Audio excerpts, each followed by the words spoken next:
आप सब वैष्णव जनों के चरणों में दंडवत प्रणाम। श्रीमद् भागवतम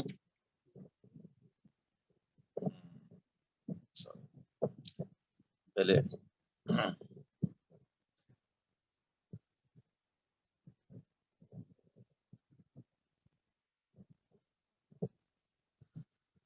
नारायणं नमस्कृत्यं नरं चैव नरोत्तमं देवीं सरस्वतीं व्यासं ततो जयमुदीरये।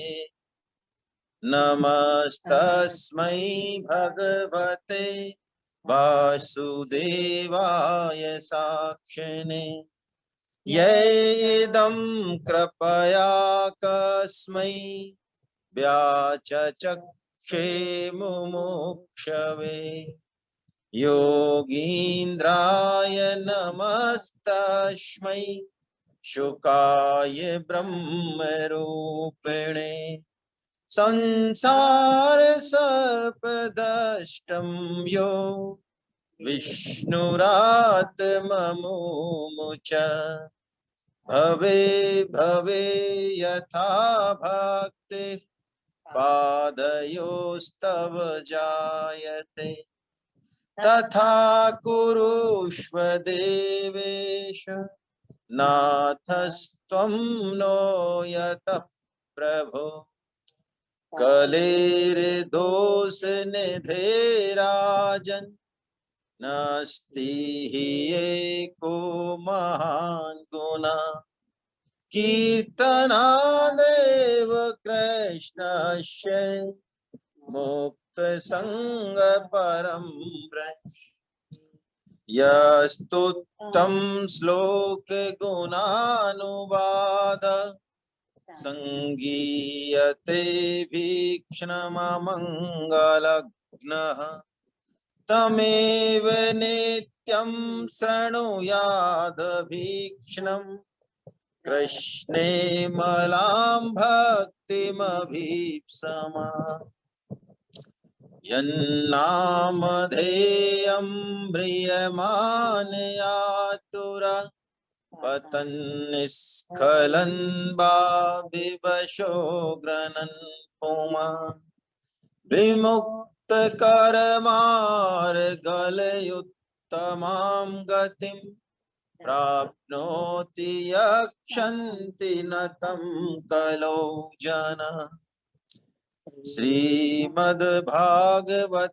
पुराणममलं यद् वैष्णवानां प्रियं यस्मिन् पारमहंसमेकममलं ज्ञानं परं गीतं तत्र ज्ञान विराग भक्ति सहितं नैष्कर्म्यमाविष्कृतं तच्छृण्वन् विपठन् विचारन् परो भक्त्या विमुच्येन्नरः।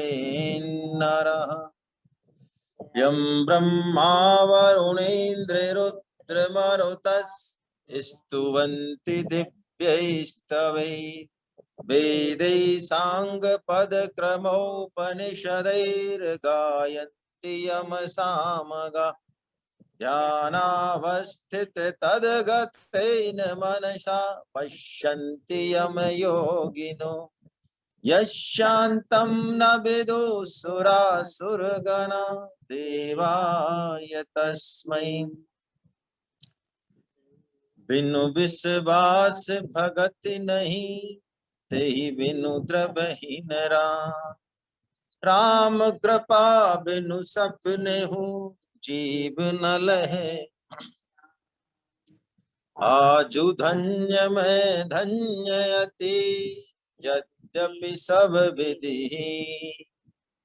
निज जन जान राम मोहि संत समागम। बोल बाके बिहारी लाल की जय।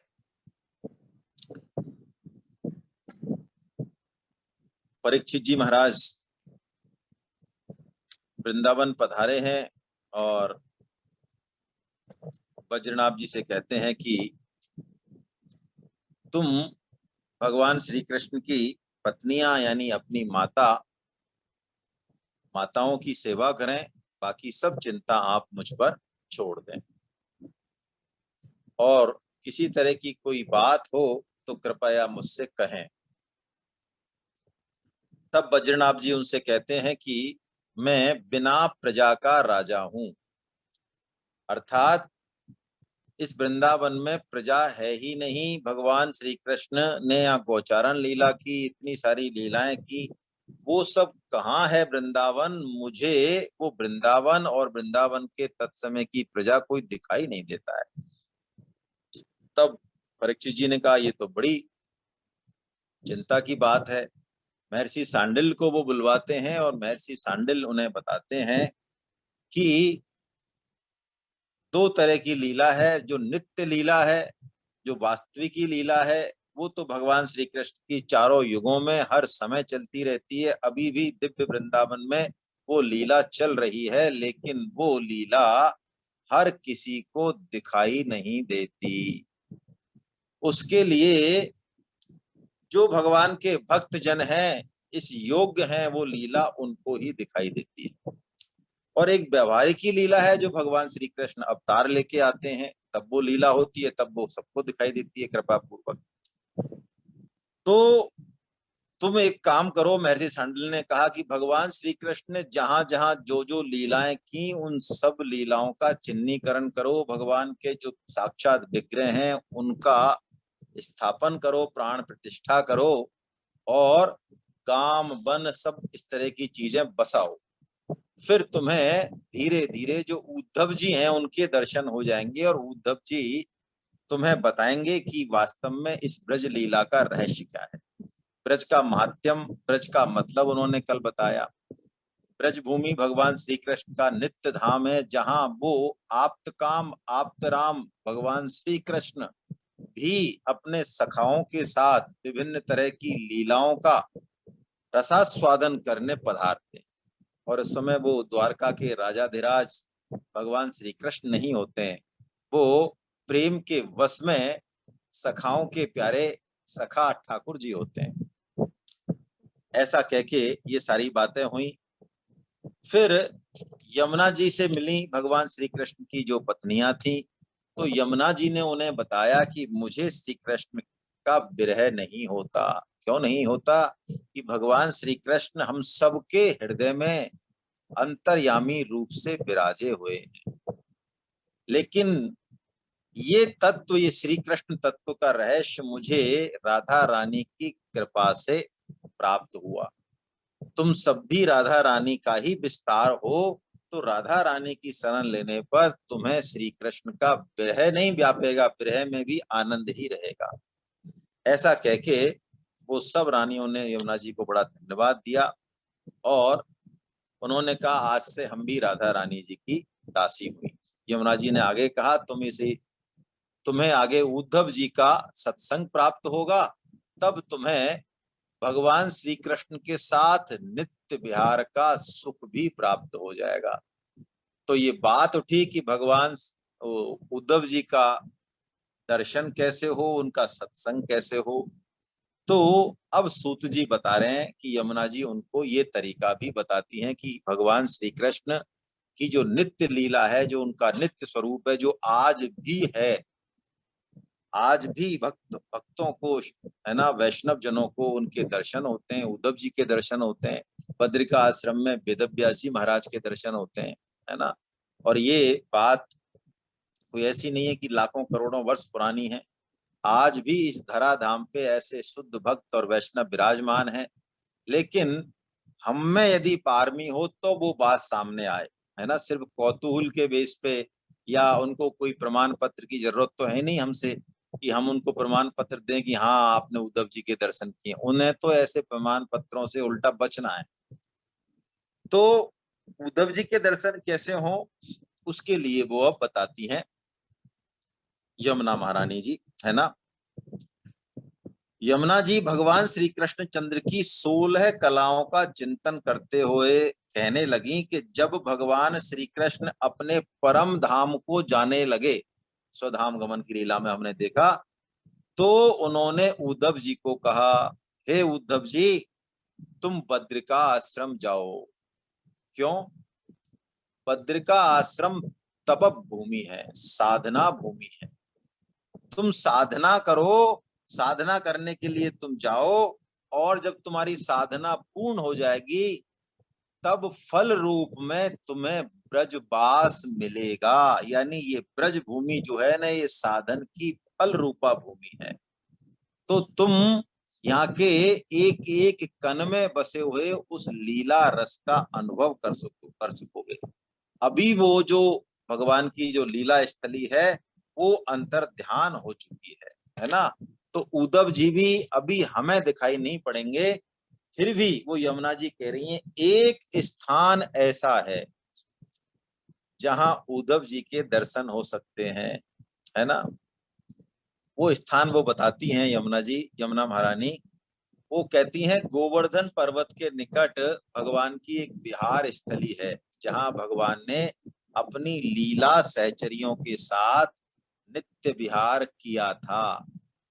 वो कुसुम सरोवर जो जगह है, वहां आज भी उद्धव जी लताओं के रूप में, अंकुरों के रूप में, बेलों के रूप में, या कहीं भी वहां पे वो कोई न कोई रूप में अवश्य विराजमान रहते हैं। क्यों रहते हैं?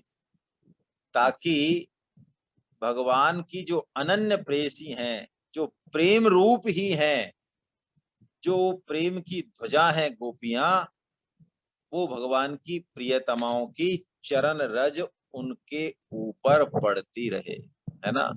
और इसी चरण रज के लोभ में भगवान भी बार बार वृंदावन आते हैं। और उद्धव जी महाराज भी जो 2 दिन के लिए गए थे भगवान श्री कृष्ण से कह के कि बस आप चिंता मत करो, मैं अभी जाता हूं आपका उपदेश लेके।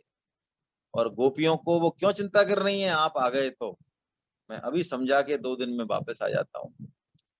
वो उद्धव जी ने जब गोपियों का प्रेम वहां देखा, तो वो उद्धव जी 2-2 दिन 2-2 दिन करते हुए 6 महीने गोपियों के साथ रहे, और बस गोपी रूप ही हो गए।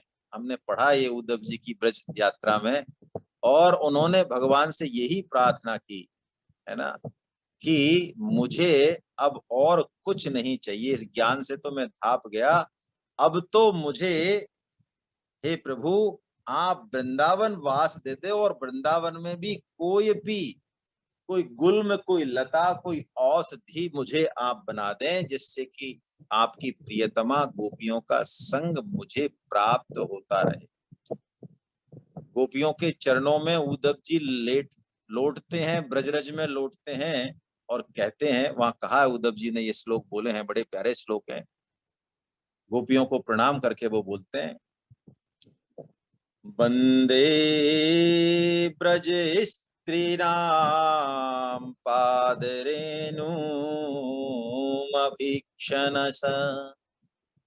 उस चरण रज को, उन गोपियों के चरणों को, चरण कमलों को मैं प्रणाम करके कहता हूं।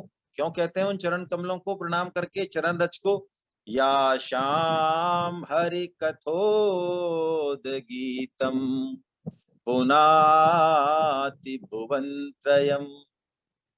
कि वो गोपियों की जो प्रेम लीला है, उनका जो प्रेम भाव है, वो चरण रज जिसमें समस्त प्रेम सिमटा हुआ है, वो तीनों लोकों को पवित्र करने वाली है, सुनने वाले के हृदय को, अंतःकरण को पवित्र करने वाली है। इसलिए वो प्रार्थना करते हैं, आशा महो चरण रेणु जुसाम हम श्याम वृंदावने किमपि गुल्मिलतोषधीना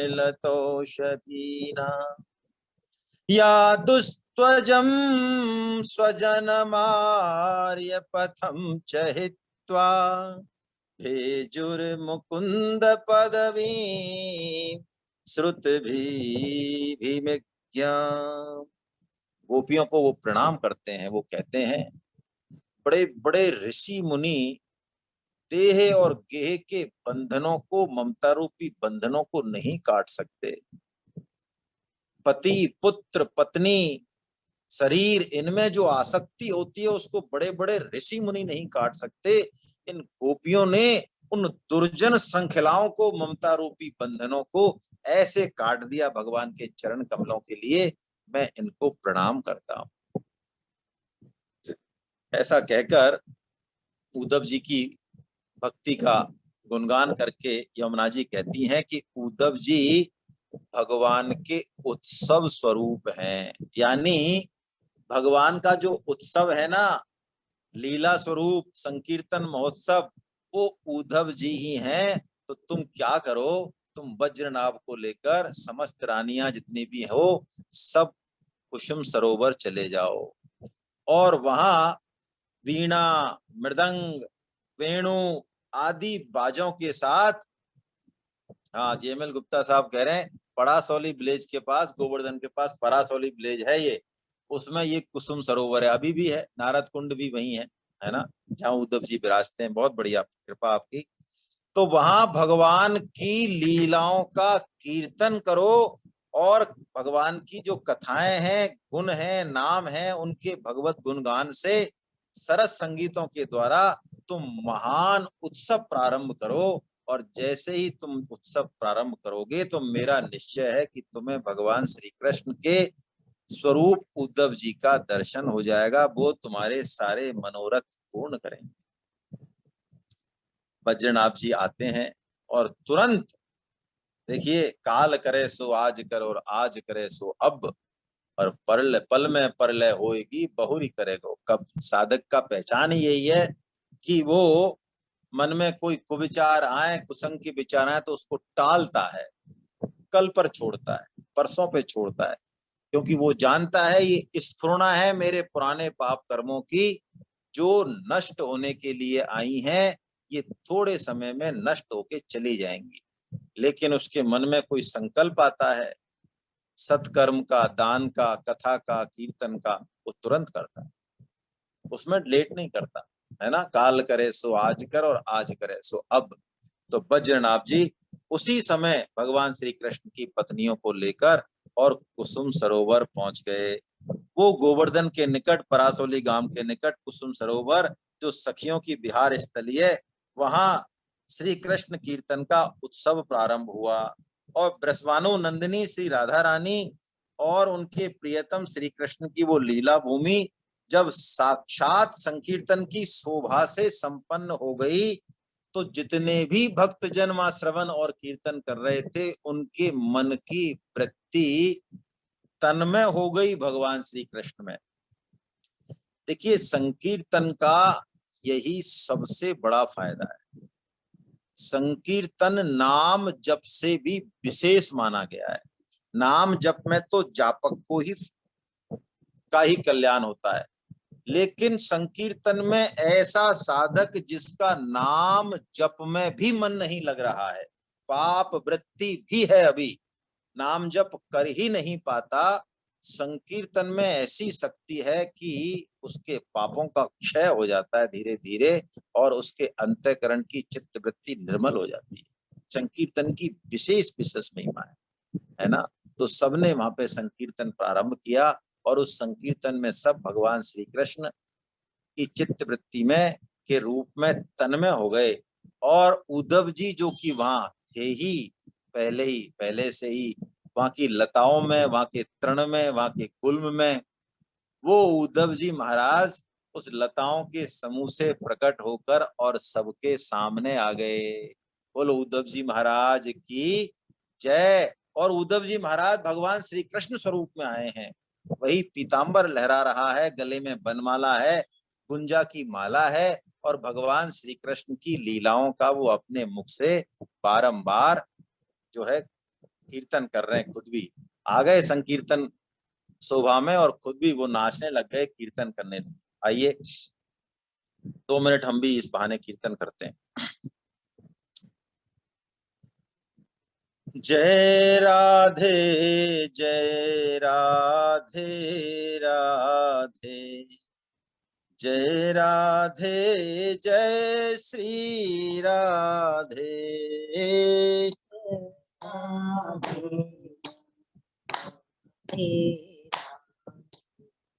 जय राधे जय श्री राधे। जय राधे जय राधे राधे। जय राधे जय श्री राधे। जय राधे जय राधे। जय राधे जय श्री राधे। जय श्यामा जय श्यामा श्यामा। जय श्यामा जय श्री श्यामा। जय श्यामा जय श्यामा श्यामा। जय श्यामा जय श्री श्यामा। जय राधे जय राधे राधे। जय राधे जय श्री राधे। राधे जय राधे जय श्री राधे। जय राधे जय राधे राधे। जय राधे जय श्री राधे।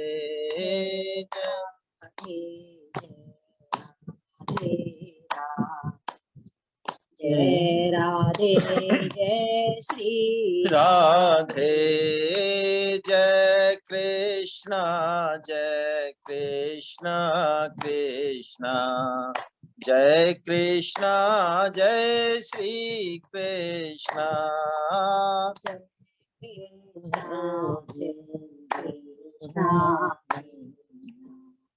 जय कृष्णा जय श्री कृष्णा। जय कृष्णा कृष्णा। जय कृष्णा जय श्री कृष्णा।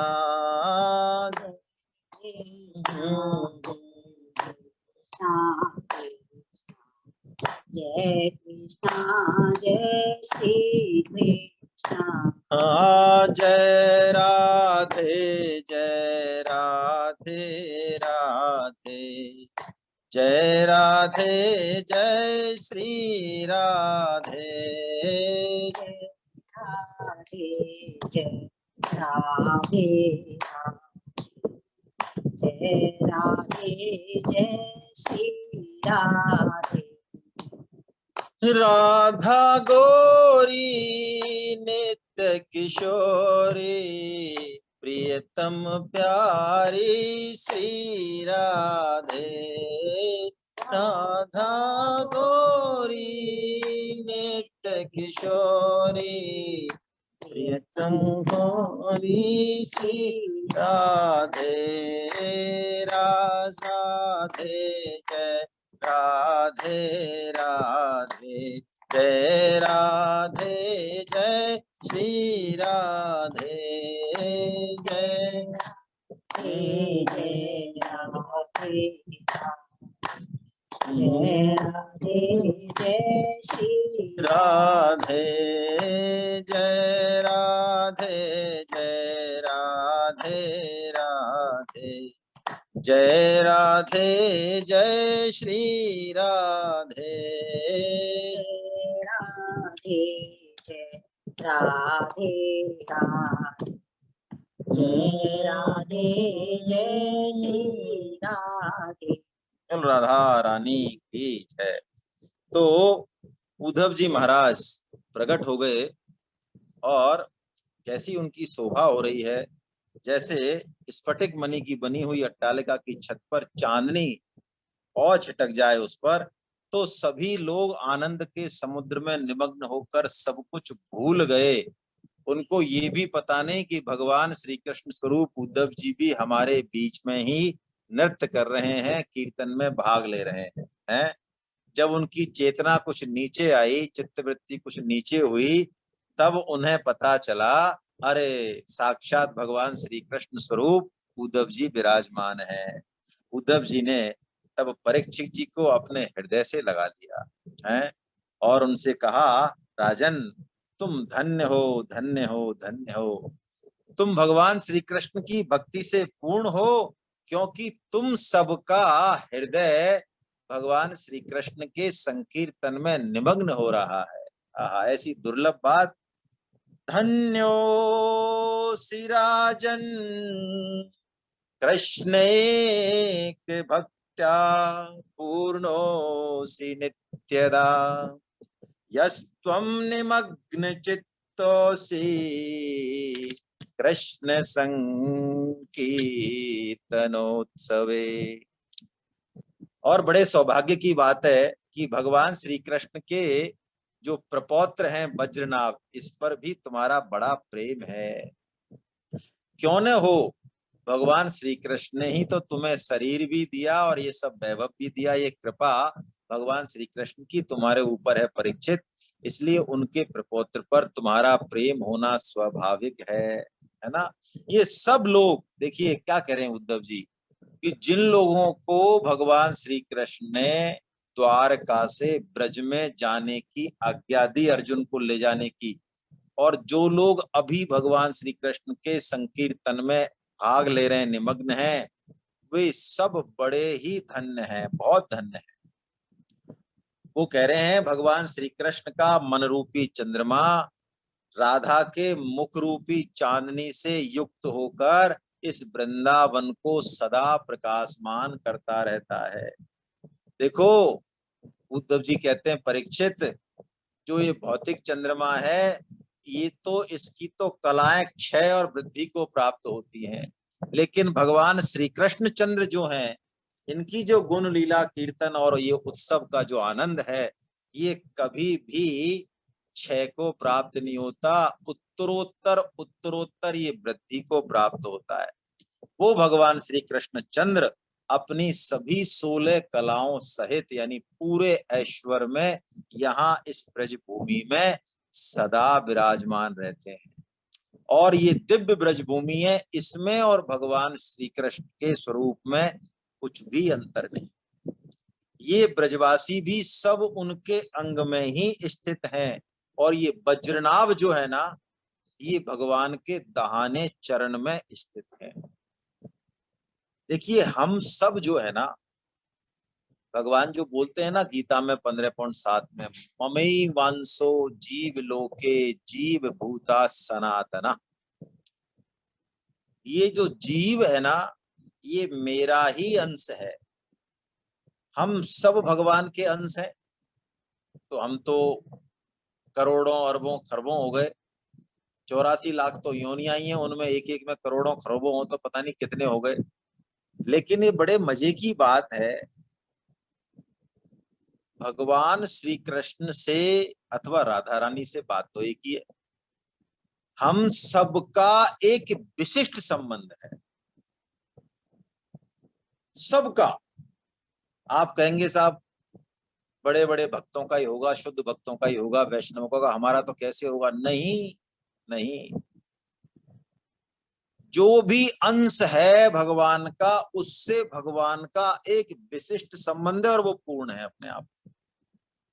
इसमें गणित काम नहीं करेगी, है ना। गणित लगाएंगे तो दिक्कत आएगी।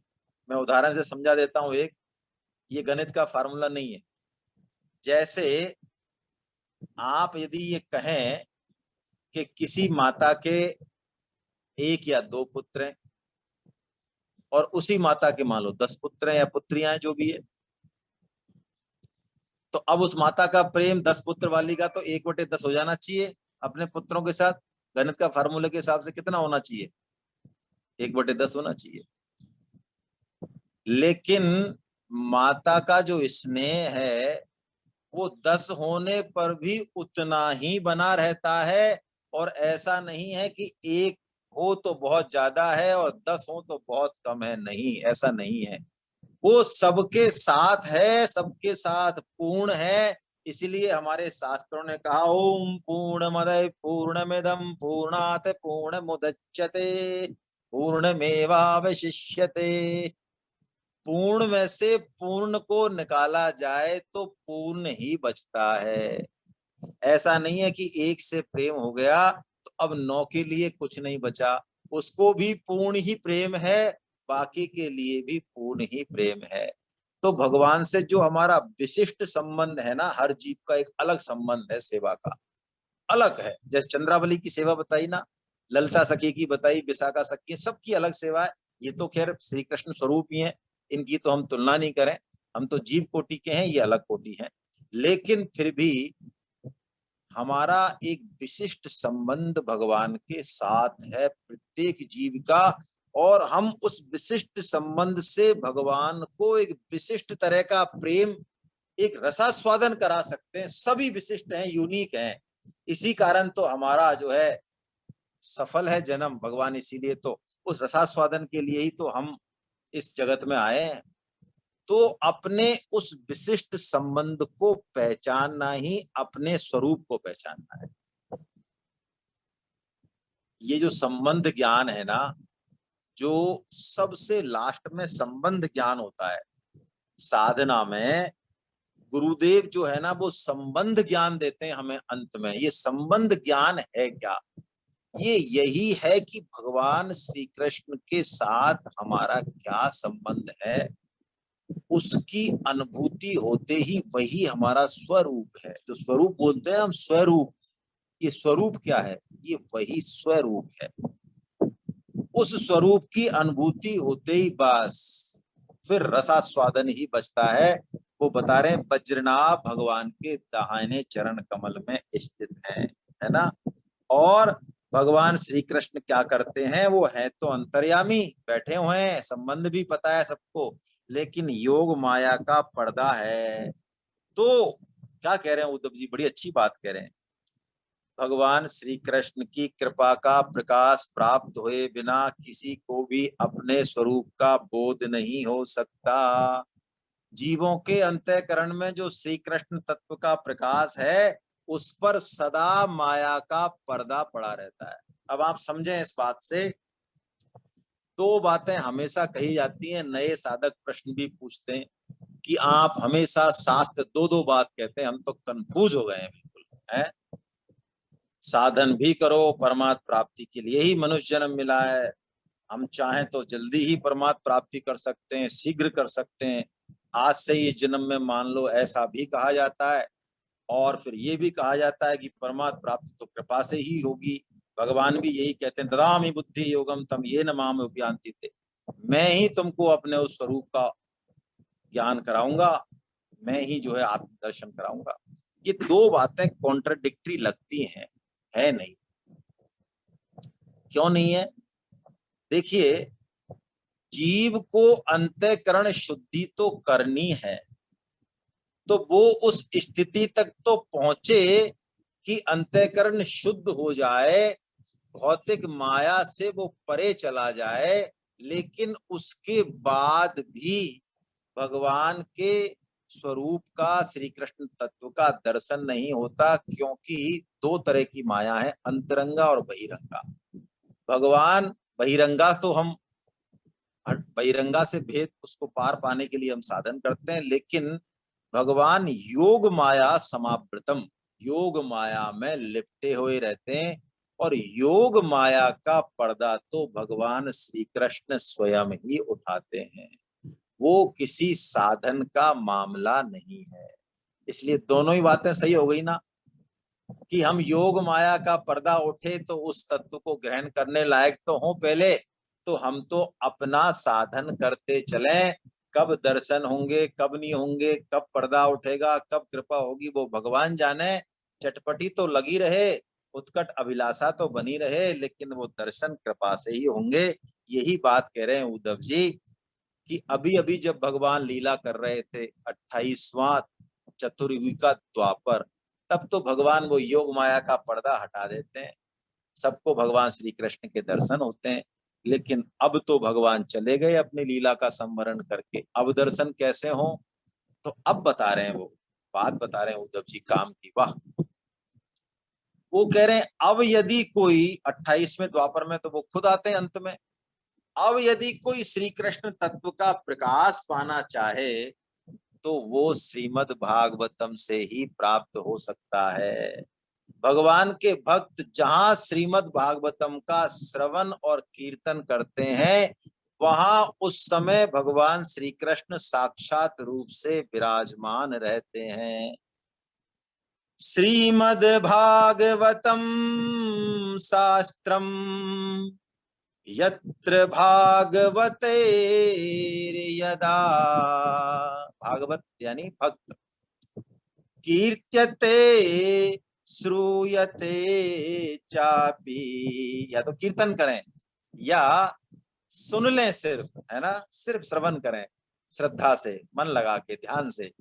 कीर्त्यते श्रूयते चापि श्री कृष्ण तत्र निश्चितम, वहां श्री कृष्ण निश्चित रूप से रहते ही हैं। इस बात को हम हृदय में अंकित कर लें आज ही। जब भी श्रीमद् भागवतम को खोलें, प्रणाम करें, जहां से भी स्वाध्याय करें, जहां से भी सुने समझें, वहां भगवान श्री कृष्ण इसमें है ही। ये श्रीमद् भागवतम भगवान का स्वरूप है। और कह रहे हैं, यदि कोई श्रीमद् भागवतम का एक या आधे श्लोक का भी पाठ करता है, तो वहां श्री कृष्ण अपनी प्रियतमा गोपियों के साथ विद्यमान रहते हैं। श्रीमद् भागवतम यत्र श्लोकम श्लोकार्धमेव च तत्रापि भगवान कृष्णो वल्लवीभिर्विराजते। वल्लवी, श्री कृष्ण वल्लवी गोपियां सहचरी प्रेयसी भगवान की, उनके साथ भगवान श्री कृष्ण विराजमान रहते हैं। ये कली की विशेष महिमा है। ऐसा होना तो नहीं चाहिए, लेकिन कली में हमें विशेष छूट दी गई है ना। इसलिए आगे कह रहे हैं उद्धव जी कि कोई इस पवित्र भारतवर्ष में मनुष्य का जन्म पाकर भी श्रीमद् भागवतम का जो श्रवण नहीं करे, पठन स्वाध्याय नहीं करे, मानो उसने अपने हाथों ही अपनी हत्या कर ली। ये उद्धव जी के वचन है भाई। और श्रीमद् भागवतम के वचनों में यदि रस नहीं आ रहा है, बुद्धि कुछ और कह रही है, कुटिल बुद्धि कहीं ले जा रही है, तो ये हमारे कोई पाप कर्म ही हैं, उनके वश में हमें नहीं होना चाहिए। और एक बात कह रहे हैं, कोई भी जो श्रीमद् भागवतम का श्रवण करता है, सेवन करता है, वो बड़भागी कहा उसको। वो बड़भागी अपनी माता का, देखिए आप, पिता का और पत्नी का, तीनों कुल अलग अलग होंगे ना। हमारे यहाँ वंश परंपरा है, ऋषियों की वंश परंपरा है हमारे यहाँ, बड़ी साइंटिफिक है ना। तो वो तीनों ही कुल का भली भांति उद्धार करने वाला हो जाएगा, कोई श्रीमद् भागवतम का सेवन करे, है ना। श्रीमद् भागवतम के स्वाध्याय और श्रवण से उस तत्व का हृदय में बोध हो जाता है। कोई भी हो, इस पर कोई रोक नहीं है। वेदों के पठन पाठन पर, ब्रह्म सूत्र के स्वाध्याय पर, उपनिषदों का मंतव्य समझने पर, तो कुछ न कुछ अधिकारता है भाई, है ना। बिना अधिकारता, आप कहेंगे अधिकारता क्यों है, सबको बराबर करो। हाँ तो करो बराबर, पढ़ो ब्रह्म सूत्र को, रात दिन टीवी देखो, उल्टे सीधा साहित्य पढ़ो, और फिर ब्रह्म सूत्र पढ़ो, देखो क्या खाक समझ में आएगा। है, बीज बढ़िया से बढ़िया लियाओ, निराई गुड़ाई करो मत, है ना, नियम का पालन करो मत, बीज डालो और उगना चाहिए। ये बड़ी कुबुद्धि है, कुतर्क है ये। शास्त्रों में यदि अधिकारिता का भेद बताया गया है, वो कोई ऊंच नीच का सवाल नहीं है, वो हमारे कल्याण के लिए बताया गया है। तो भागवतम में अधिकारिता भेद भी नहीं है, जैसा कि और ग्रंथों में है। इसका पारण कोई भी कर सकता है, किसी भी जाति वर्ण का हो, सब कर सकते हैं। और क्या कह रहे हैं, बड़ी प्यारी बात, अनेक जन्मों तक साधना करते करते जब मनुष्य पूर्ण सिद्ध हो जाता है, यानी कोई बहुत पुण्य पारमी उसकी होती है कई कई जन्मों की, तब उसे श्रीमद् भागवतम की प्राप्ति होती है और श्रीमद् भागवतम श्रवण में उसकी रुचि होती है। और यदि ऐसा है तो शीघ्र ही उसको भगवत भक्ति मिलने वाली है, ऐसा उद्धव जी कह रहे हैं। आहा, अनेक जन्म संसिद्धा श्रीमद् भागवतम लभे प्रकाशो भगवत भक्ते उद्धवस्तत्र जायते। अनेक जन्म संसिद्धा, ये शब्द आया कहीं गीता में? हाँ, योग भ्रष्ट के प्रकरण में जब 6वें अध्याय के अंत में ये शब्द आया, और योग भ्रष्ट कोई सामान्य योगी नहीं है, बहुत ही उच्च कोटि का योगी है, जो भगवान की प्राप्ति से ठीक पहले किसी छोटी सी कामना के कारण विचलित हो गया है, अन्यथा तो भगवत प्राप्ति करने ही वाला था। योग भ्रष्ट से, भ्रष्ट में दिमाग मत लगा देना। हमारी बुद्धि, योग भ्रष्ट 2 शब्द सुनाए हमें कोई, तो हमारी बुद्धि भ्रष्ट को पहले पकड़ती है। इससे हमारी बुद्धि का एक्सरे हो जाता है कि ये है कैसी, है ना। जैसे कोई कहता है ना, कि उदाहरण देते हैं कि ब्लैक बोर्ड में, बिल्कुल प्लेन साफ ब्लैक बोर्ड हो और उसमें एक डॉट लगा दें काला बीच में, तो हमारी दृष्टि उस डॉट पर ही जाती है। किसी में 10 गुण हो, 50 गुण हो, है ना, और उससे हमें लाभ भी मिला हो, लेकिन एक कोई उसमें दोष हो, जो शुद्ध भक्त होते हैं ना, वैष्णव होते हैं, उनमें कोई दोष भी होता है। आप कहेंगे है, वो तो भगवान को प्राप्त हो गए, फिर दोष कहां से आया? हाँ, भगवान को प्राप्त हो गए और दोष उनमें है नहीं, लेकिन भगवान उनमें एक दोष छोड़ देते हैं। आप कहेंगे ये क्या नई बात बताई?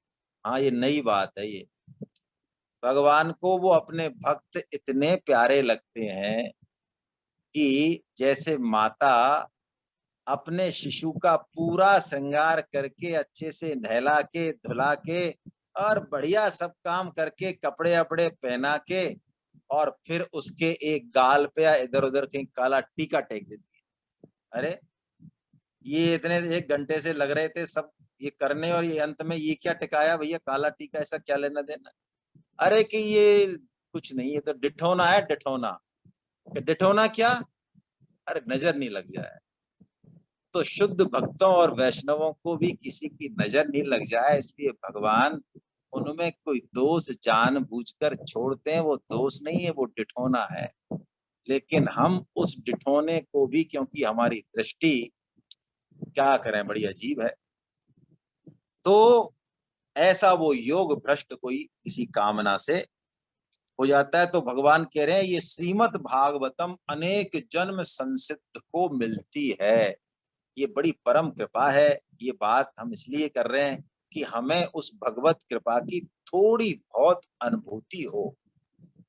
ये सारी समस्या जो हमारे साथ है वो इसीलिए है टेकन फॉर ग्रांटेड। कितनी भी विलक्षण चीज हमें मिल जाए, लेकिन मिल जाए बस यूं ही है, तो उसकी कदर हमारी मनुष्य बुद्धि कर नहीं सकती। हो सकता है आप साइकिल की भी कदर कर ले, हो सकता है आपके कुल में कोई ऑडी कार की भी कदर करने वाला नहीं। ये आप समझते हैं इस बात को अच्छे से। तो ये मनुष्य जन्म, भारत वर्ष में जन्म, कल युग में जन्म, श्रीमद् भागवतम और गीता में रुचि, उसका श्रवण, ये करोड़ों करोड़ों ऑडी और जो है, जो भी कौन कौन सी होती है, वो सब इन पर जो है नौछावर है। उससे ज्यादा ये दुर्लभ संयोग है। लेकिन इस कृपा को यदि हम समझें तो, है ना, वो कह रहे हैं उद्धव जी कि ये जो भागवतम है ना, ये मुझे भगवान श्री कृष्ण से तो साक्षात रूप से मिला ही था, लेकिन परंपरा से मेरे को ये मेरे गुरुदेव बृहस्पति जी से मिला, है ना। बृहस्पति जी को पराशर जी से मिला, पराशर जी को सांख्यायन ऋषि से मिला, सांख्यायन ऋषि जी को सनकादि जी से मिला, और सनकादि जी को संकर्षण भगवान से मिला। आगे हम परंपरा आएंगी तब बात करेंगे। ऐसे ऐसी 2 परंपराएं हैं। वो कहते हैं परीक्षित, बृहस्पति जी ने मुझे एक वृत्तांत और बताया, इसके अलावा श्रीमद् भागवतम तो बताई थी, इसके अलावा एक वृत्तांत और बताया, आख्यायिका। सत्य बात जो होती है उसको आख्यायिका बोलते हैं। कि वो भी मैं तुमको सुनाता हूँ आख्यायिका। क्या क्या वो कहते हैं, बृहस्पति जी ने मुझे सुनाया कि भगवान श्री कृष्ण जो एक परम ब्रह्म परमात्मा है, उनके सत रज और तम से तीन प्रकट हुए, तीन रूप, ब्रह्मा विष्णु और महेश, रुद्र भगवान। तो ब्रह्मा जी ने उनसे कहा, हे प्रभु, आप इस ब्रह्मांड रूपी जल में, जो नार रूपी, नार बोलते हैं उस जल को, इसमें आप शयन कर रहे हैं, तो नार शयन अयन, यानी ये आपका घर है, इसलिए आपका नाम हुआ नारायण। आप सबके आदि पुरुष हैं। ये आपका जो ये ब्रह्मांड, जो विराट पुरुष है, इसी से सबकी उत्पत्ति हुई है। अब आपने मुझे आज्ञा दी कि सृष्टि रचना आगे बढ़ाओ, तो मैं बढ़ाऊंगा, लेकिन सृष्टि रचना करना ये कर्म ऐसा है, रजोगुनी मुख्य है, तो मैं कहीं पाप वृत्ति में नहीं लग जाऊं, आपकी स्मृति नहीं भूल जाऊं। काम तो मैं करूंगा आप जो आज्ञा देंगे, लेकिन मैं आपका स्मरण नहीं भूल जाऊं। इसके लिए आप मुझे कुछ कृपा कीजिए, जिससे मुझे आपकी याद बराबर बनी रहे। तो भगवान ने ब्रह्मा जी को चतुश्लोकी भागवत सुनाई, और तब ब्रह्मा जी ने उस चतुश्लोकी भागवतम का, श्रीमद् भागवतम का सप्ताह पारायण किया, यानी सप्ताह यज्ञ। तो सप्ताह जो आज ज्यादा प्रचलित है कलयुग में भी, श्रीमद् भागवतम का ये सप्ताह विधि का यज्ञ करने से ब्रह्मा जी के सभी मनोरथ पूर्ण हो गए, और वो पाप कर्म में रजोगुण मुक्त होते हुए भी लिप्त नहीं हुए। ऐसे ही भगवान विष्णु ने कहा कि प्रभु, मैं जब जब धर्म की हानि होगी, यदा यदा ही धर्मस्य ग्लानिर्भवति भारत, तब तब मैं अवतार धारण करूंगा, और यज्ञो विष्णु, जो भी लोग धर्म पूर्वक यज्ञ करेंगे, मैं उनको उनका फल भी दूंगा। लेकिन जो लोग संसार से मुक्ति चाहते हैं, फल नहीं चाहते कर्म का, उनको मैं 5 तरह की मुक्ति भी दूंगा, मोक्ष भी दूंगा। लेकिन जो लोग मोक्ष भी नहीं चाहते, ऐसे आपके भक्त हैं, तो आप ये बताओ, उनका पालन मैं कैसे करूंगा, उनकी रक्षा कैसे करूंगा? ये मेरी बात समझ में नहीं आ रही है। जो भक्त तत्व है, वैष्णव तत्व है, उसका मैं कैसे रक्षक करूंगा, और अपनी भी और लक्ष्मी जी की भी रक्षा कैसे करूंगा? वो ज्ञान मुझे आप दीजिए। तो भगवान श्री कृष्ण ने विष्णु जी की प्रार्थना सुनकर उनसे कहा, विष्णु जी सतोगुणी है, कि तुम श्रीमद् भागवतम का सदा पाठ करो। और क्या करते हैं फिर भगवान विष्णु? भगवान विष्णु लक्ष्मी जी को श्रोता बनाते हैं, और 1 महीने तक श्रीमद् भागवतम का पारायण करते हैं। सतोगुणी 1 महीने का पारायण करते हैं। और लक्ष्मी जी जब वक्ता बनती हैं, लक्ष्मी जी भी वक्ता बनती हैं, तो भगवान विष्णु श्रोता बन जाते हैं। हाँ, उनके यहाँ झगड़ा नहीं है, हमारे यहाँ झगड़ा है। हमारे यहाँ एक बार किसी ने सीट पकड़ ली, हाँ, फिर नीचे आने का काम नहीं, फिर नीचे नहीं आने का काम है। तो लक्ष्मी जी जब वक्ता होती हैं, तो कहते हैं उद्धव जी, तब कथा 2 महीने की होती है, क्योंकि लक्ष्मी जी को कोई जगत का पालन तो करना नहीं है, वो तो तन्मय होके कथा सुनाती हैं, पूरा रसास्वादन करती हैं, तो एक की जगह 2 महीने लग जाते हैं। तो इसका मतलब है कि सतोगुनी वालों को 1 महीने या 2 महीने की कथा श्रीमद् भागवतम की करनी चाहिए। अब भगवान रुद्र ने कहा कि प्रभु, आपके आदेश से मैं प्रलय तो कर दूंगा, करता ही हूँ संहार जगत का, और आपने 4 तरह की प्रलय बताई, नित्य नैमित्तिक प्राकृतिक महाप्रलय, सब कर दूंगा मैं, सब करता ही हूँ। लेकिन जो ये आपने चौथी प्रलय बताई, आत्यंतिक प्रलय, ये प्रभु मेरे समझ में नहीं आई। आत्यंतिक प्रलय मतलब मोक्ष है, इस जन्म करण से मुक्त हो जाना, जन्म मरण के चक्र से। तो अब बताओ, मेरी ये कमी की पूर्ति कैसे हो प्रभु? तो भगवान ने कहा, देखो, भगवान रुद्र जो है ना, वो तमोगुनी है कि तुम ऐसा करो, अब धीरे धीरे चलेगी गाड़ी तमोगुनी की, तो आलस प्रधान है, निद्रा आलस्य प्रमादोत्तम है ना, प्रमाद आलस्य निद्रा भी भगवान ने कहा ना गीता में 14वें अध्याय में। तो भगवान रुद्र जो है, वो तमोगुण रूप तो है, लेकिन है भगवान के परम वैष्णव, ध्यान रखें, है ना, मिला नहीं दें चीजों को। आप ऐसा करो आप 1 वर्ष में पारायण के क्रम से जो है इसका पाठ करो श्रीमद् भागवतम का। तो उन्होंने ऐसा ही किया, तो उन्होंने आत्यांतिक प्रलय की शक्ति भी प्राप्त कर ली, है ना। ऐसे इस श्रीमद् भागवतम से ही सबको अपना अपना जो भी कमी पूर्ति थी सबको प्राप्त हुई।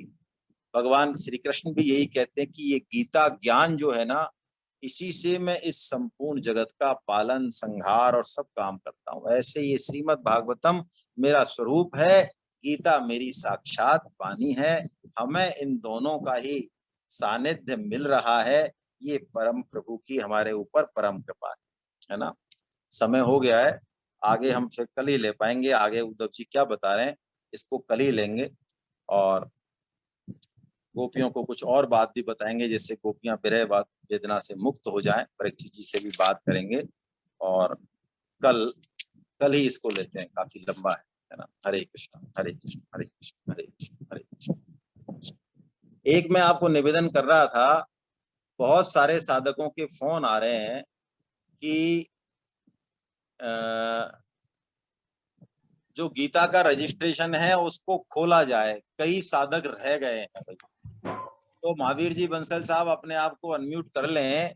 मैं उनसे निवेदन करूंगा कि मेरी प्रार्थना है, मुझे बहुत लोगों ने फोन किए कि कृपया इसको 1 दिन के लिए खोल दें आप रजिस्ट्रेशन को, बस पूरा तो नहीं खोलें।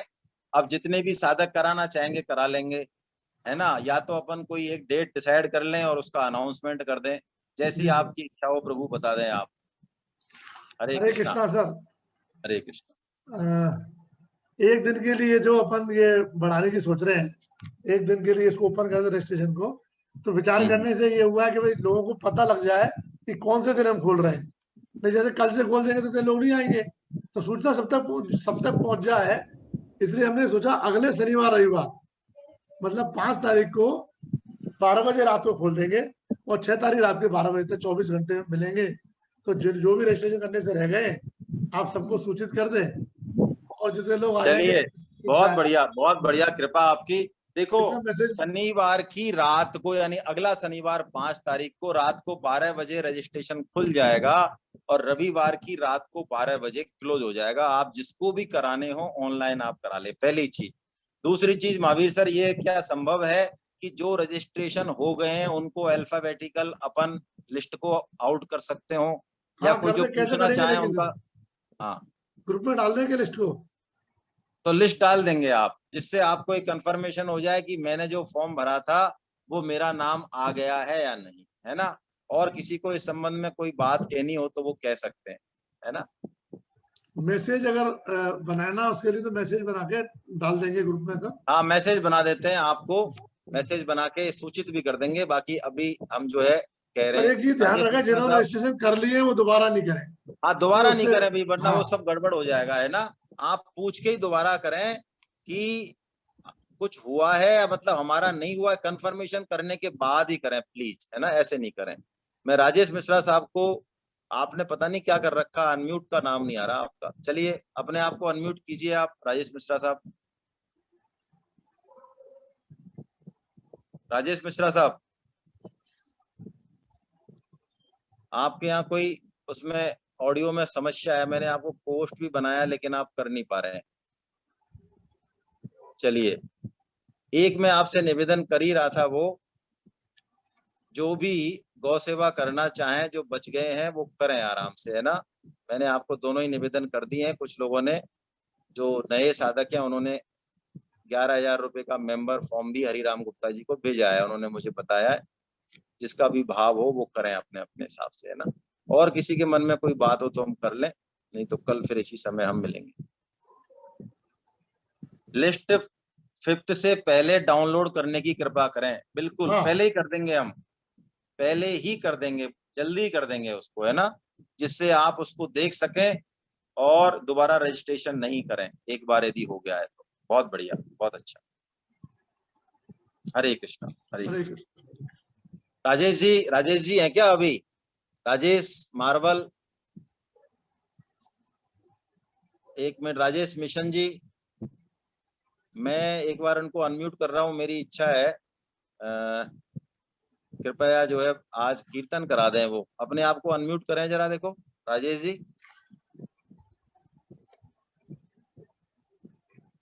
राजेश जी मेरी आवाज सुन रहे हैं क्या?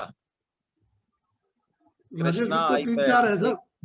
हाँ कृष्णा आईपैड के नाम से मैं करता हूँ। 1 सेकंड रुको, 1 सेकंड रुके जरा, 1 सेकंड रुके। कृष्णा ऊपर गया क्या आपने? वो मेरे को लगता है वो कर दिया, दिखता है। हाँ कृष्णा आईपैड। अब अपने आप को अनम्यूट कर लें सर आप। हरे कृष्णा सर। हरे कृष्णा कृष्णा। प्रभु, प्रणाम दंडवत। प्रणाम। श्री कृष्ण गोविंद हरे मुरारी, हे नाथ नारायण वासुदेवा। श्री कृष्ण गोविंद हरे मुरारे, हे नाथ नारायण वासुदेवा। श्री कृष्ण गोविंद हरे मुरारे, हे नाथ नारायण वासुदेवा। श्री कृष्ण गोविंद हरे मुरारे, हे नाथ नारायण वासुदेवा। हे नाथ नारायण वासुदेवा, हे नाथ नारायण वासुदेवा। हे नाथ नारायण वासुदेवा, हे नाथ नारायण वासुदेवा। श्री कृष्ण गोविंद हरे मुरारे, हे नाथ नारायण वासुदेवा। श्री कृष्ण गोविंद हरे मुरारे, हे नाथ नारायण सुदेवा। हे नाथ नारायण वासुदेवा, हे नाथ नारायण वासुदेवा। हे नाथ नारायण वासुदेवा, हे नाथ नारायण वासुदेवा। श्री कृष्ण गोविंद हरे मुरारे, हे नाथ नारायण वासुदेवा। श्री कृष्ण गोविंद हरे मुरारे, हे नाथ नारायण वासुदेवा। हरे कृष्णा। हरे कृष्णा। नाम संकीर्तनम यस्य नाम संकीर्तनम यस्य सर्व पाप प्रणाशनम, सर्व पाप प्रणाशनम, प्रणामो दुःख समनस्तं नमामि हरिं परम। प्रणामो दुःखम नस्तम हरि नमामि हरिं परम। बोलो वृंदावन बिहारी लाल की, जय हो। बोलो बांके बिहारी लाल की, जय हो। बोलो राधा गोविंद देव सरकार की, जय हो। अर्जुन के सखा भगवान श्री कृष्ण की, जय हो। मीरा के गिरधर नागर की, जय हो। दूर के घनश्याम की, जय हो। प्रस भानुसुता राधा रानी की, जय हो। मर्यादा पुरुषोत्तम भगवान श्री राम की, जय हो। जानकी माता की, जय हो। गौ माता की, जय हो। धरती माता की, जय हो। साधक संजीवनी की, जय हो। श्रीमद् भागवत महापुराण की, जय हो। चक्र चूड़ामणि श्री श्री सुखदेव जी महाराज की, जय हो। सब संतों की, जय हो। सब भक्तों की, जय हो। अनंत कोटि वैष्णव वृंद की, जय हो। आज के आनंद की जय। जय हरि हो। बोल, हरि बोल, हरि हरि बोल। बोल। आप सबको बंदन। कल हम फिर मिलते हैं इसी समय। जय जगन्नाथ, जय जगन्नाथ, जय जगन्नाथ, जय जगन्नाथ।